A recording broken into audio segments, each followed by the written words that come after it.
Hi friends, আসসালামু আলাইকুম। নমস্কার, সকলে কেমন আছো? আশা করছি আমাদের ব্লগ যে যেখান থেকে দেখছো সবাই খুব ভালো আছো আর সুস্থ আছো। আমরাও ভালো আছি। আর আজকে ব্লগটা শুরু করেছি, এখন ঘড়িতে বাজে 3:45। আর আমাদের বাড়িতে চলে এসেছে আমার মা আর ভাইজি। ওদের আসার কথা ছিল, যেহেতু আমার দোকান আছে, দোকানটা ঈদের সময় খুব চাপ হয়। আর আমার মেয়েকে নিয়ে শাশুড়ি মা একা সামলাতে পারে না, অনেক রাত হয়ে যায়, মানে ঈদের আগের দিন 12:30 বেজে যায় দোকান থেকে আসতে। তো তার জন্য মাদেরকে ডাক করিয়েছি। তো মারা এসেছে, এই যে মা আর এই যে ভাইজি, এরা সবাই ঢুকলো। আর আমি ওদিকে ইফতারের জোগাড় জাতিয়ে শুরু করে দিয়েছি। তো প্রচণ্ড দোকানের চাপের জন্য মাকে কিছু করার নেই, ঈদের সময় ঘরে থাকতে পারে না, আমাদের এখানে চলে আসতে হয়। তো এই 2-3 বছর তাই হচ্ছে আমার মেয়ে হওয়ার পর থেকে। তো চলো ব্লগটা দেখো, সঙ্গে থাকো। আর এই যে নানি এসে গেছে, নানির কোলে আদর খাচ্ছে, মানে ঘুমও ভেঙে গেছে আমার মাম্মা মেয়ের। আর এই যে ওর দিদি ভাই হাসছে ওকে দেখে। মাম্মা, নানি এসে গেছে, নানির সাথে চলে যাবে? চলে যাবে? এনাও, এটা তোমার একটা দিদা দিয়েছে, ধরো। থ্যাংক ইউ বলো। যা পড়েই গেল। থ্যাংক ইউ বলো মামাম, থ্যাংক ইউ বলো। এইটা হচ্ছে আমার বান্ধবীর মা, এক কাকিমা পাঠিয়েছে আমার মেয়ের জন্য। তো মেয়েকে মানে মেয়ে যাই না তার দিদার কাছে, কিন্তু দিদা পাঠিয়ে দিয়েছে। যাই হোক, ধন্যবাদ কাকিমাকে অনেক, তাই না? হ্যাঁ। তো চলো, মেয়ে গিফট পেয়ে গেল, এদিকে ঈদের মিষ্টি মুখ হয়ে গেল। আর ঈদের কি কি গিফট এসেছে ওকে দেখা। এই তো এখানে, তো এখানে মেয়ের ঈদের কিছু গিফটও চলে এসেছে সাথে সাথে। ও সত্যি দেখতেই পায় না। এই দেখো বেরোচ্ছে। এটা তোমার মামি পাঠিয়েছে। তো এই দেখো ঈদের গিফট, বাহ সুন্দর হয়েছে। খোল দেখি। একটা তো রেড কালারের দেখাচ্ছিল, সেটাও তো ভালো লাগছিল।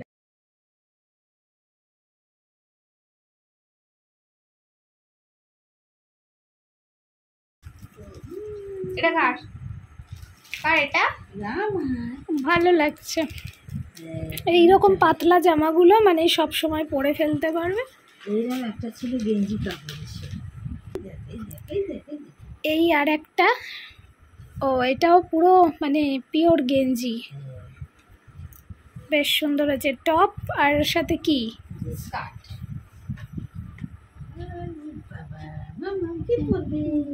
বাবা, তো ঈদের ওর মামি পাঠিয়েছে, খুব সুন্দর হয়েছে ড্রেসটা, খুব সুন্দর হয়েছে।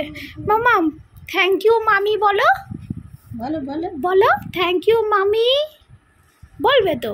বলো বলো। এখন দেখছে, ড্রেস দেখছে। বাহ,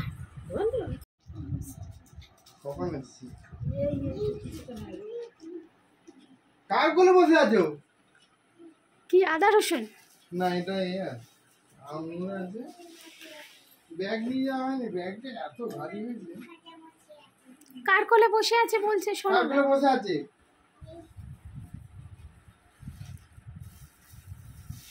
ঘুম থেকে উঠে দেখছে, ভাবছে স্বপ্ন দেখছে, আবার সেই পচিয়ে ফেলে দিলে। আরে ও তো হলো না, হলো কেন? সেই পুদিনা পাতা এক রাশ পচে ফেলে দিলাম, আবার পুদিনা পাতা এনেছে। কম দিল না।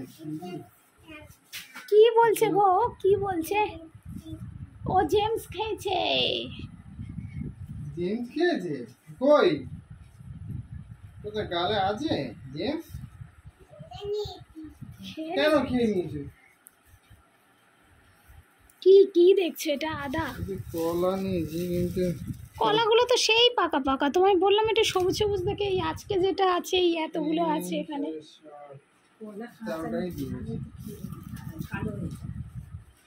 ওই এটাকে এ দিয়ে ঠিক থাকে, প্লাস্টিক দিয়ে হোক এ দিয়ে মুড়ে দিয়ে এগুলা সেই গরমে আরো ইয়ে হয়ে যায়। আদা না, না, রসুন ওই এটা কত এনেছো আদা রসুন?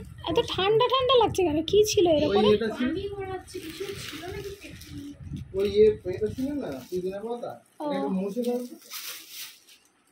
পুদিনা পাতাটা ছিল না আমার পুদিনা পাতাটাকে তো ভিজিয়ে রাখছি এতে একটা জায়গায় ইয়ে রয়েছে পানি দে। কি হাই যা দাঁড়াও। ব্যাগে মধ্যে একটা তো বন্ধুরা এখন হচ্ছে একটু তেলে ভাজা করবো। মারা এসেছে, মাদের জন্য এই যে পেঁয়াজ কেটেছি, পেঁয়াজ কাঁচা লঙ্কা এটা দিয়ে একটু পেঁয়াজি করব। আর হচ্ছে আজকে তো এখানে পেঁয়াজি হবে আর ছোলা আলু শিম ভাজা হয়ে গেছে। তো আজকে কালকে আমরা আর আজকে আবারও একটু পেঁয়াজি করছি কারণ মারা এসেছে তার জন্য। আর এখন হচ্ছে পেঁয়াজটা নুন দিয়ে মাখিয়ে রেখেছি, এখন হচ্ছে পেঁয়াজি ভাজবো। আর সত্যি কথা বলতে কি আজকে সকাল থেকে গেছিলাম হচ্ছে দোকানে, মেয়েকে নিয়েই আজকে দোকানে চলে গেছি। এসেছি ঘরেতে 1টার সময়, তার জন্য কোনো ব্লগ করতে পারিনি। তো এখন এই আমার ভাইজিকে দিয়ে ক্যামেরা ধরিয়েছি আর আমি এইদিকে শুরু করছি। আর এখন এখানে একটুভাবে বেসন দিয়ে পেঁয়াজিটা দেখাই তোমাদের আমি কিরমভাবে করি। তো এই মশলাটা দেখো, এদিকে দেখা, এইখানটাতে হচ্ছে পেঁয়াজ দেওয়া রয়েছে, নুন কাঁচা লঙ্কা আর এখানে একটু বেসন দেব, দিয়ে একটু ভাজা করবো। এই ময়ে ময়ে সরে যাও, কি করছো? এটাকে এরকম ভালো করে মাখাবো। আমি বেশি কিছু দিই না, অনেক সময় একটু চালের গুঁড়ো দিই, কিন্তু আজকে আর চালের গুঁড়ো কিছু দেব না, আজকে শুধু বেসন দিয়েই পেঁয়াজিটা মাখবো। কেন মা মান্টুর সাথে কথা বলবো না? হ্যাঁ, মান্টুর সাথে কথা বলছি তো কি হয়েছে? আমি মান্টুর সাথে কথা বলছি, আমার মেয়ে বলছে মান্টুর সাথে কথা বলছো কেন? মান্টুর সাথে কথা বলছো কেন? মান্টুর সাথে কথা বলা যাবে না আমার।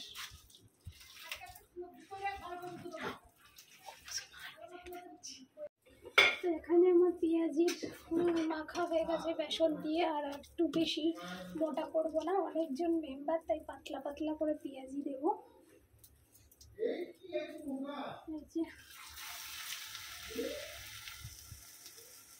আজকে পেঁয়াজি করছি কারণ এই পড়ার সময় পাবো না, আমার দোকানের চাপ আছে।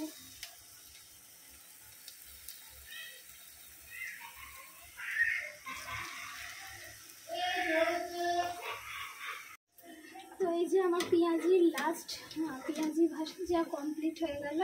এই যে এতটা পেঁয়াজি ভেজে ফেলেছি, কি নেবে না। আর এইদিকে হচ্ছে ডাল বসিয়েছি, যেহেতু ওরা ভাত খাবে, আমার ভাইজি মা, তো ডাল সিদ্ধ দিয়েছি, এদিকে ডিম সিদ্ধ করেছি, আর রাতে আলু সিদ্ধ দিয়ে দেবো প্রেশারে। আর ডাল ডিম খেয়ে নেবে ওরা, আর আমরা তো ভোরে ডিম সিদ্ধ দিয়ে খাই, আর ওরা ভোরে বলছে যে জল ঢেলে ভাত খেয়ে নেবে। তো চলো আজকের মতো এখন কাজ কমপ্লিট হয়ে গেল, এখন ইফতারের জায়গায় চলে যাচ্ছি। তো দেখো এখন ইফতারের সময় হয়ে গেছে, আমরা সবাই ইফতার করতে বসে গেছি। তো এখানে সবাই ফল টল দিয়ে শুরু করছি। আর শেষের দিকে এরকম গত 3 বছর ধরে এরকম হচ্ছে যে আমার মেয়ে হওয়ার পর থেকে, যেহেতু আমার একটা দোকান আছে আর সেটা মোটামুটি ঈদের বাজার প্রচণ্ড চাপ হয়, আর ও একা ঘরে মানে অতক্ষণ সময় থাকতে পারে না ওর বুবার কাছে। তার জন্য আমার মাকে ডাকা হয়, যাতে আরও একটু লোক সংখ্যা বাড়লে ওরও ভালো লাগে, ওরও মানে কোনো অসুবিধা যাতে না হয়, ওর জন্যই কিন্তু আমার মা ভাইজি মার কাছে যেহেতু থাকে, তো মা ভাইজিকে ডাকা হয়। কারণ ওরা একটু এসে বাচ্চার সাথে মানে মানে হাসি হাল্লা করলে ও ঠিক থাকে। আর যেমনটা কি মানে মারা থাকলেও আমি খুব সকালেও দোকানে চলে যেতে পারবো, কারণ লোক সংখ্যা বেশি থাকলে ওর আর কিছু দরকার নেই, ও তাদের নিয়েই ব্যস্ত। আর আমাদের বাড়ি এত লোক সংখ্যা কম যে ও ভীষণ বোর হয়। তো এই যে আমার মেয়ে এখানে খাটে বসে আছে আর আমরা এখানে ইফতার করছি। তো আজকের ইফতারটা দুই মায়েতে আছে, সবাই খুব ভালো করে আনন্দ করে ইফতার সারছি। আর এখানে মান্টুকে বলছি তুইও কিছু একটু খা, তো ও আজকে রোজা করেনি, ও কাল থেকে করবে, যেহেতু স্কুল টুল থাকে আর বাচ্চা মেয়ে এখন ওকে সেরকম আমরা প্রেশার করি না, ও করার জন্য বলে, কিন্তু আমরা বলি স্কুল টুল আছে অসুবিধা হবে, তো ও সেটা যখন যেরকম কাল তো এখন সবাই মিলে গল্প গুজব করে ইফতার করছি। তারপর কোনো মতে একটু ফল টল খেয়ে নিয়েই নামাজটা করে নেবো, কারণ নামাজ পড়ে নিলে আমাকে তাড়াতাড়ি যেতে হবে দোকানে। তো যাই হোক, এখানে এত লোকজন আর আমার মেয়ের আর কোনো অসুবিধা নেই, আর আমার মেয়ের কারণেই কিন্তু আমার মায়েদের এখানে আসা। আর এইদিকে হচ্ছে পেঁয়াজি খাচ্ছি, এখন নামাজ পড়ে চলে এসেছি, নামাজ পড়ে এসে পেঁয়াজি আর এই যে ছোলা সিদ্ধ এগুলো এখন খাবো। তো এইগুলো খেয়ে মোটামুটি চলে যাবো তাড়াহুড়ো করে দোকানে, কারণ দোকানটা এখন তাড়াতাড়ি খুলতে হয়, বেশি দেরি করলে অসুবিধা হয়ে যাবে। তো এদিকে সবাই মানে মাও নামাজ পড়ে উঠলো। তো দেখো দোকান থেকে ফিরেছি, ফিরে এখন হচ্ছে কি বিকালবেলা ডিম সিদ্ধ করেছি, কিন্তু কম করে করেছিলাম। আমি ভেবেছিলাম ডিমের তরকারি করব ওদের জন্য, তো ওরা কেউ ডিমের তরকারি খাবে না, ডাল সিদ্ধ ডিম সিদ্ধ দিয়ে খেয়ে নেবে। তো এখন আবার আমি ডিম সিদ্ধ করছি, এটা হচ্ছে আমাদের ভোরবেলার জন্য।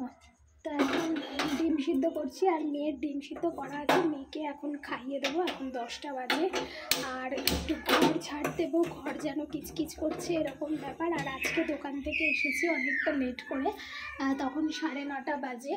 আর এখন হচ্ছে আমার মেয়ে মানে নানি দিদিকে পেয়ে একেবারে খালি খেলেই যাচ্ছে, হা হা হা হা হা হা করছে, দেখো সবাই হা হা।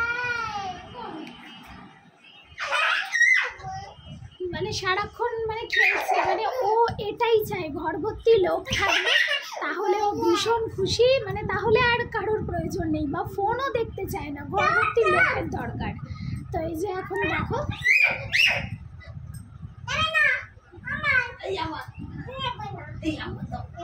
নানির সাথে এখন ফাজলামো করছে, যাকে ও বেশ ভালোই আছে। আর আমার মাকে আর আমার ভাইজিকে এই কারণেই ডাকা যে ওকে সঙ্গ দেবে, কারণ ওকে সঙ্গ দেওয়ার অভাব, তাই।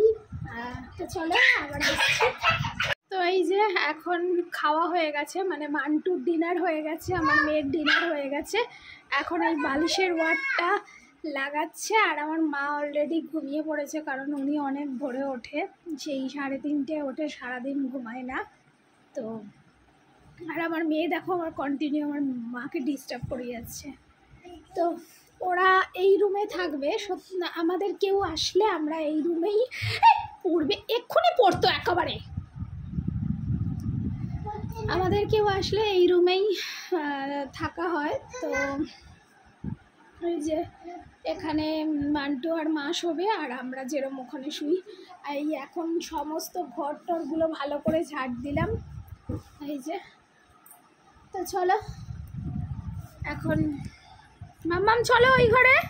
তো আমার মা আর আমার ভাইজি এসেছে, তাতে আমার মেয়ে যে এত খুশি, মানে আসলে ও চায় লোকজন বেশি, আর আমাদের বাড়ি লোকজন বেশি নেই, আমাদের বাড়ি খুব কম। আর ওর ঠাকুমার কাছে ও যখন থাকে, ওর ঠাকুমা বসে থাকে আর ও ওর মতোই খেলা করে, তার জন্য মানে ও খুব বোর হয়। তো ও যেরকম ঘুরোঘুরি করে, ওর সাথে তো ওর ঠাকুমা ঘুরোঘুরি করতে পারে না। তো এবারে ভাইজি আছে, মা আছে, এরা সব করছে, তো ও খুব ভীষণ খুশি, মানে আর কিছু দরকার নেই। সন্ধ্যা থেকে ওর বাবার কাছেই যায়নি, এদের কাছেই রয়েছে। তো যাই হোক, চলো আজকের এই ব্লগটা এখানেই শেষ করছি, কারণ এখন সবাই শুয়ে পড়বো, আবার সকালবেলা সেরি করতে উঠতে হবে, আর মারা একটু তাড়াতাড়ি শুয়ে পড়ে। তো ব্লগ যদি ভালো লেগে থাকে, যারা ইউটিউব থেকে দেখছো চ্যানেলকে সাবস্ক্রাইব করো, আর তোমরা বেশি বেশি ব্লগটা দেখো, স্কিপ না করে পুরো ভিডিওটা দেখো। তো চলো আজকের মতো এখানেই শেষ করছি। আবার দেখাবে আগামীকাল নতুন কোনো ব্লগের সঙ্গে। আর এখন দোকানের জন্য ভীষণ ভীষণ চাপে আছি, সকাল থেকে দোকানে যাওয়ার আছে, ব্লগ সেভাবে আসবে না, 1-2 দিন একটু গন্ডগোল হবে, কিছু করার নেই। তো চলো আজকে এখানেই শেষ, বাই, টাটা, আল্লাহ হাফিজ।